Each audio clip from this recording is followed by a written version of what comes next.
Hey everyone, thank you for tuning in to this video. My name is Max Pears and I am a professional level designer working at such studios such as CD Projekt Red and Ubisoft. Thank you again for joining me. I'm going to be breaking down my level inspired by the Fisk hideouts that you see based in the Spider-Man PS4 and PS5 universe. Through this video I'm going to be talking about the overall design process, how I came up with the ideas, putting them in the presentation, 2D maps, and much more. So I do hope that you enjoyed this video. We're breaking down why I made certain choices, why I redid certain things, and all of these elements. So if you do enjoy level design, I hope that you will enjoy this video. So without further ado, let's get straight into the level.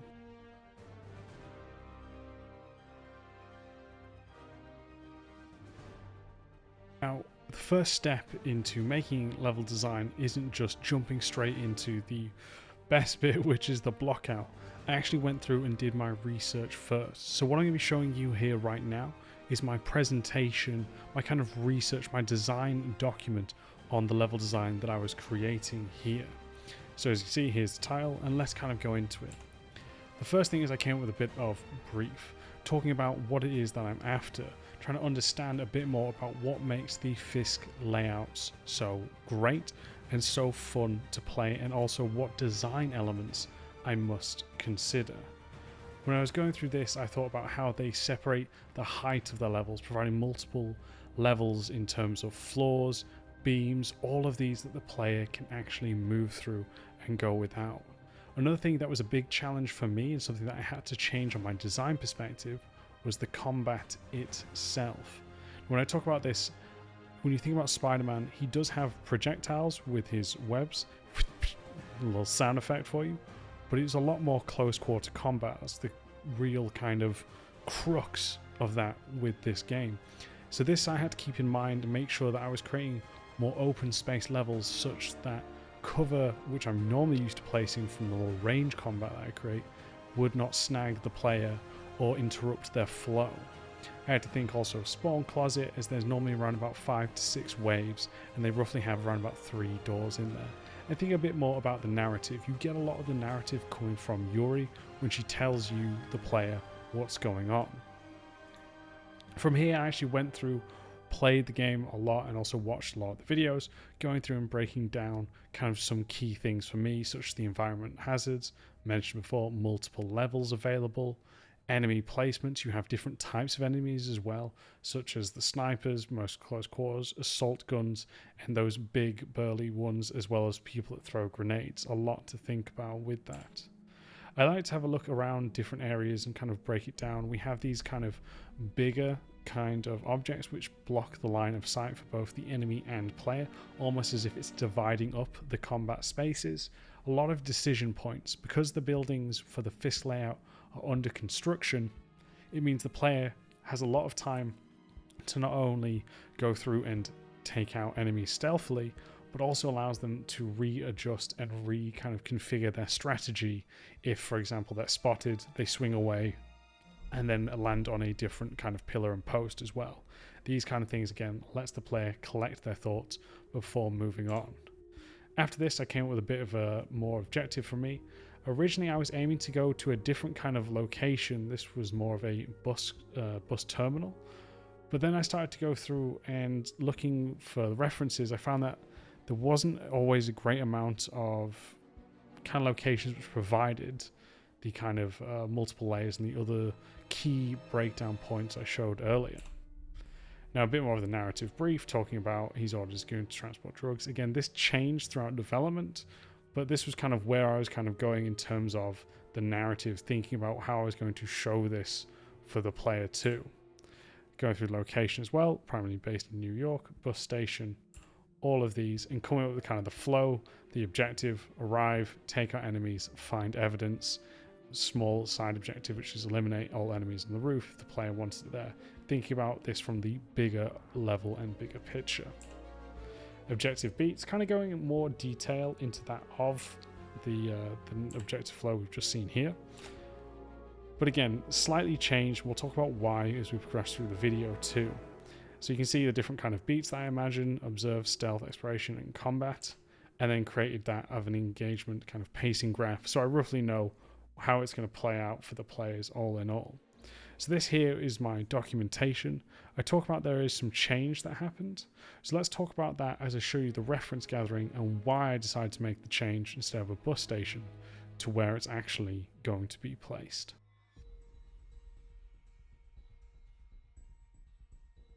Now, I mentioned that I was thinking of going to that of a bus station. It was one of the areas I was thinking of taking it. I was also thinking of going on the docks. But the reason in the end I actually switched back to a construction site is even with all my research that I had done with my design doc, I realized, how can I go change things when I still haven't even learned the basics? As I said, such as the combat, I still don't really fully understand or know how to get the best out of the combat for that of the actual design itself. So I thought, instead of going further and trying to think of cool new locations to make it stand out, I actually thought it'd be better to go back to basics and actually really use the examples of the construction sites to go forward and to be able to make an impressive level still with this. And what you can see that on the screen itself is called the Hearst building. This building is now complete. It's actually in New York. And to me, I was just, as I was doing my reference gathering, it just looked incredible to me. Looking at all these A-frames that you see here, just fantastic construction, containers being moved up. You then have these large cranes going through the middle. And this is when I realized this here is the building that I want to use as the base for that of my Spider-Man level. And this here was just, again, another great example and really important to why you should grab all your references. So once I'd done the design doc and realized this is what I was going for and I was going to continue more, I actually went through and found many different buildings. This here is actually a building in Poland, which I really do like. This is what it looks like from the conception. It's a beautiful building. I walk past this every day, but it just hit me that, you know, this is cool and all, especially as a building. I mean, look at all the layers that you have to it, but because it is a modern architectural style that may fit that of New York, I thought it'd still be better to look for buildings within New York. So once I had this kind of gone through, that's when I started to cipher through. I think it's very important to gather references and gather at least 50 images, videos, whatever you will use. But not only that, once you've gathered it, kind of cipher through it and really look for the ones that do inspire you. This is part of my pipeline. For those of you wondering what this program is, it's called PureRef. You can get it, download and just pay a small fee for it, but it's fantastic.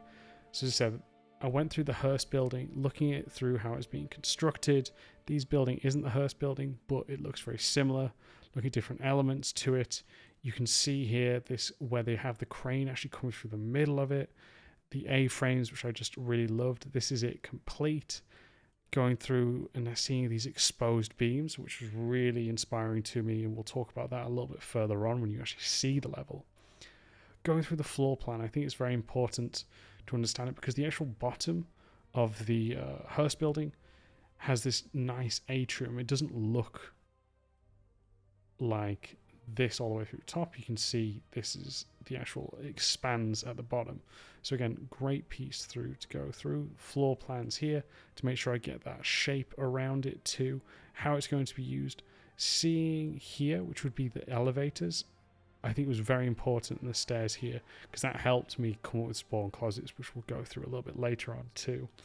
And then finally, grabbing the kind of gameplay that I was thinking about, seeing these kind of exposed areas on the floor. What are they moving as constructors actually through the building as it's under construction? Is there something I can use like this for combat? How important these beams are to run through the levels. And I just saw this was just a beautiful construction site all the way through.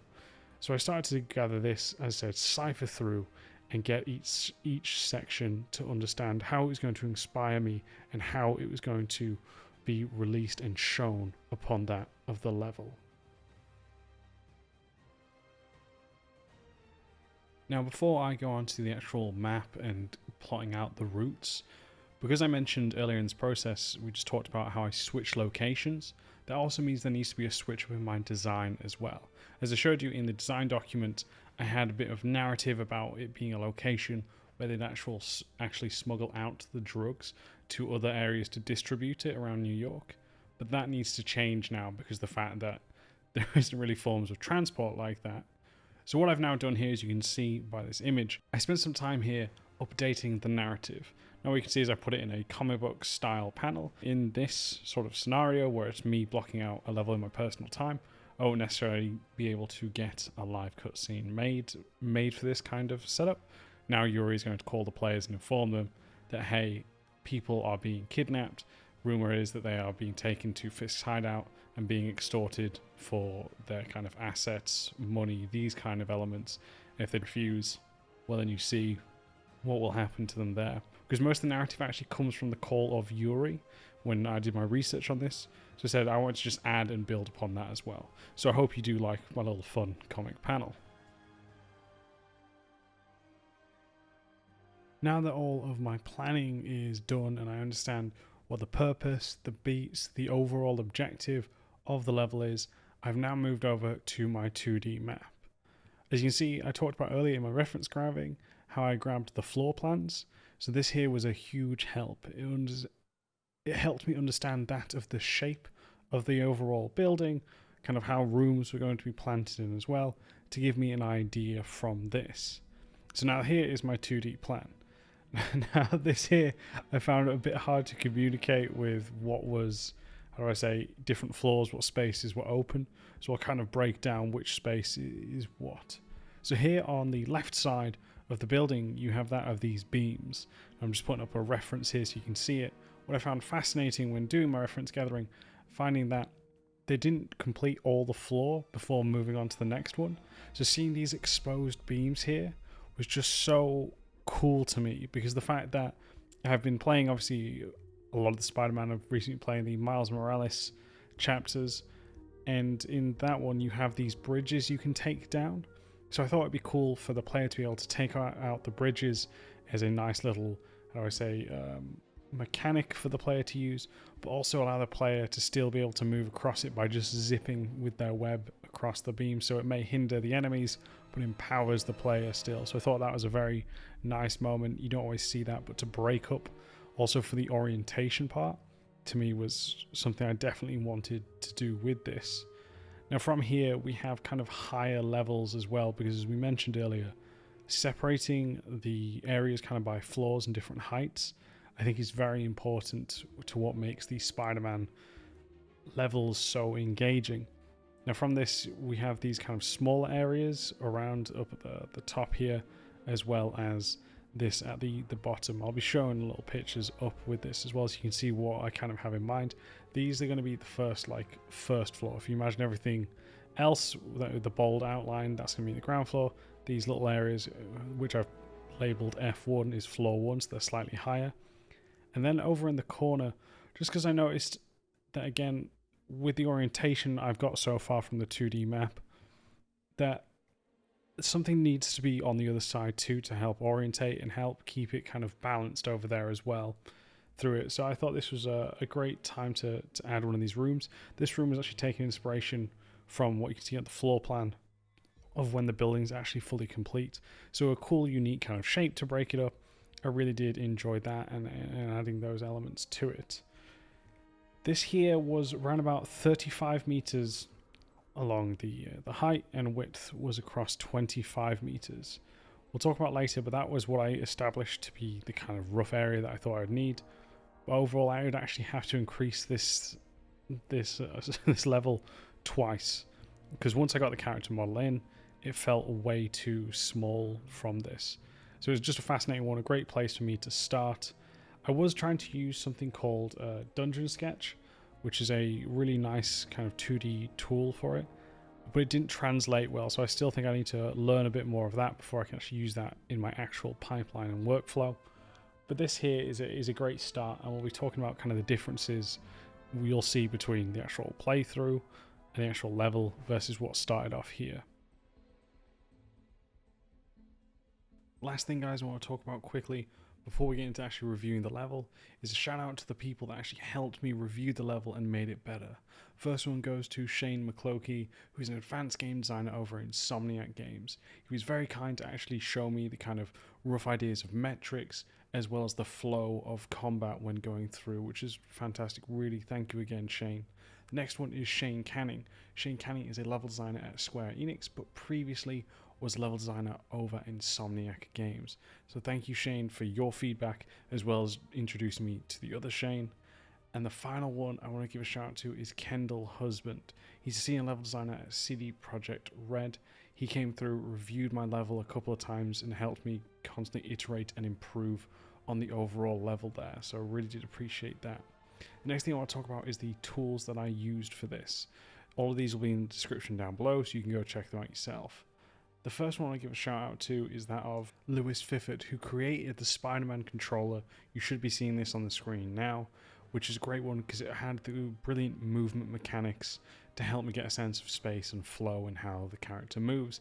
It doesn't have combat, but still a great tool for those who want to use it. The next one goes to Cinti Studios.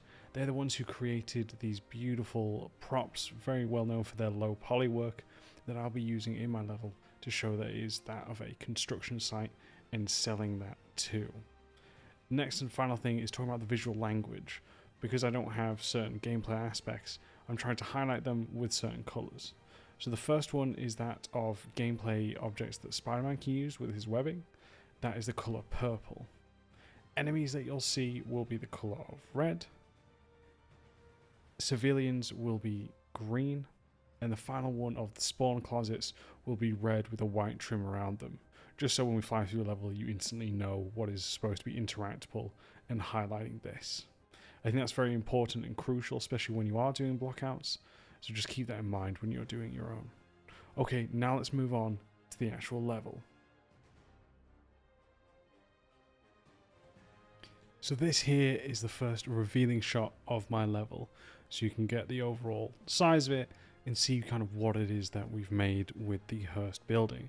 Now from the paper design, you've probably seen already, there is actually quite a few changes made to this, which is part of the process. And I'll kind of explain why I did this, and let's go kind of just break through the level from the first part then.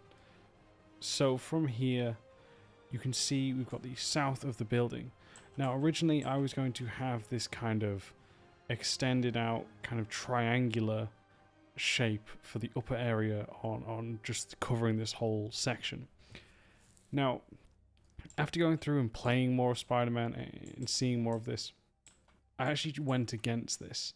The reason being is when I saw a lot of their like upper areas, they tend not to cover like a huge space. Obviously it depends on the size of the location, but they try not to cover too much. And I think the reason for that, or I'm assuming the reason from it, is you always want Spider-Man to be able to move and quickly zip and nip around as they go through the space, right? Encourage that movement.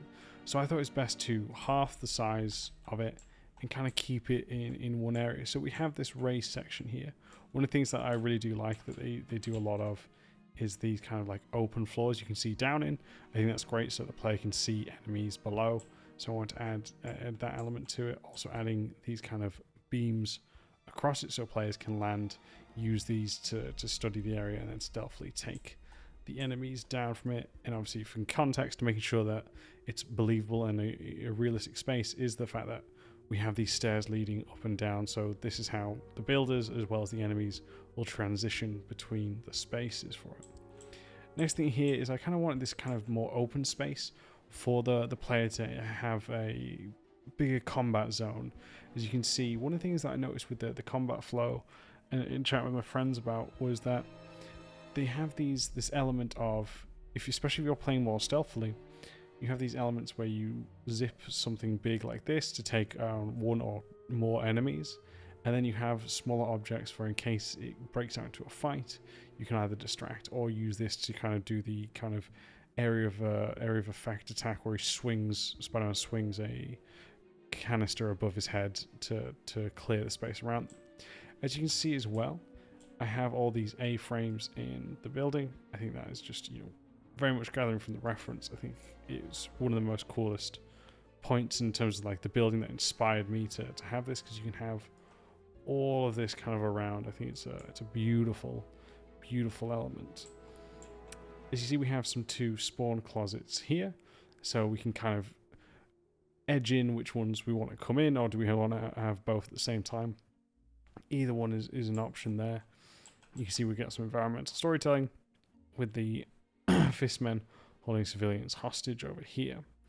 I want to talk about the layers a bit more of this, because the fact that you have these sniper enemies, right, which constantly can kind of see the player. So one of the things that I wanted with the snipers is these long lines of sight. Now, not everything, because I think it's best not to do this, but one of the things that I really liked from when chatting with Shane is mentioning how they can kind of view the area. So it encourages stealth, right? Because we can see over here with this sniper, and his patrol route would lead him over here as well, so that you can see there's 2 areas. So you can time it, and also you understand how vital this this enemy is, in particular with alerting the other enemies to you, the player's presence. Same with over here. So I have 3 kind of sniper positions. One here, which will come like back and forth, so it can get a survey of this area, and then if it goes into one of these, further down here.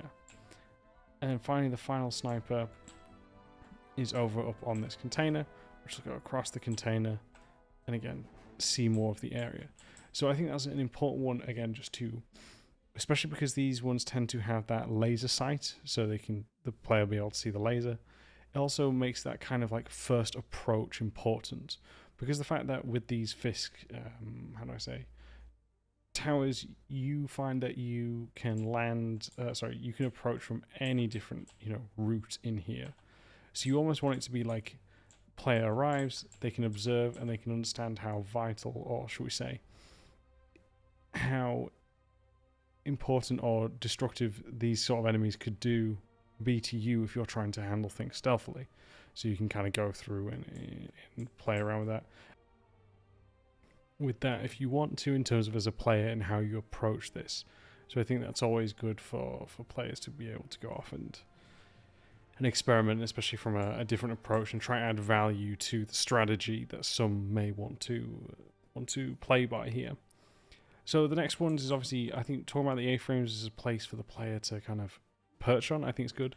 One of the reasons that, and I don't know if it was the best call, but it's something there.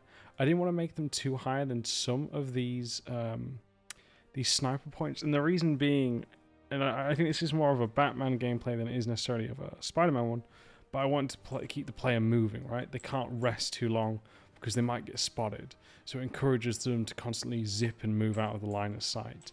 Now, only through with testing would I be able to decide if that was the best move or not. I could just make them taller, but it's something I wanted to experiment with, because the fact that you have, as we talked about earlier, these A-frames nearly all over this entire layout, I didn't want to overpower them, so I encourage players to move by keeping them in the line of sight of the snipers there.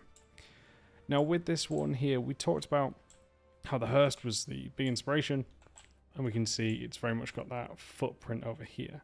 However, we've added this new side section over on the right. The reason for that is, after speaking with my friend Kendall, we just kind of realized it's too symmetrical, right? And that was a big thing, and I'll break down that a little bit further on why that kind of isn't always the best. But by having this, it helps to orientate the player. We have the crane as the local landmark for this. By having this on the separate side, players kind of know as well different elements that are going on.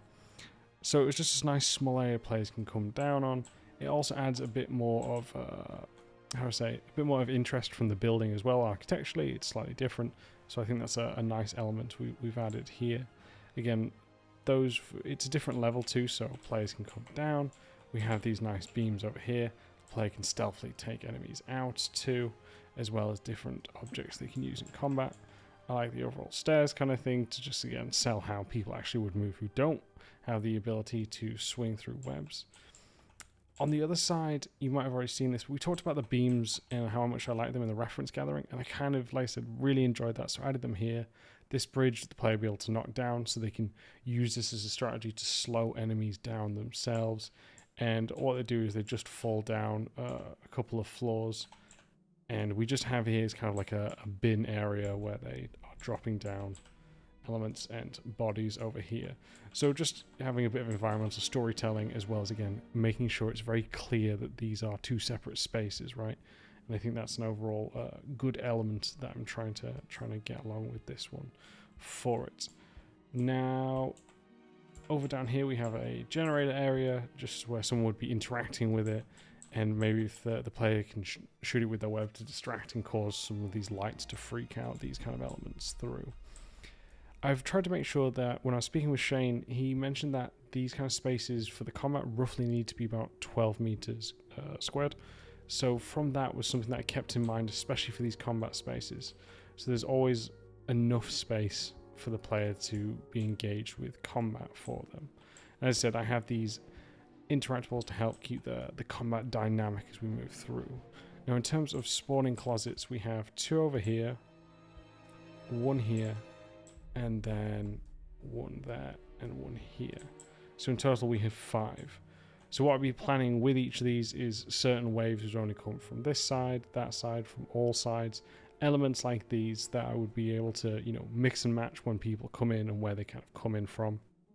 These sort of elements. So it's something that I think about.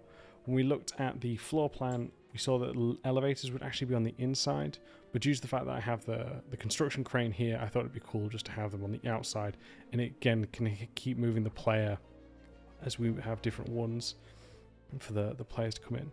Now what I'm about to put up on the screen is how I've actually tried to distinguish these areas, giving them a bit of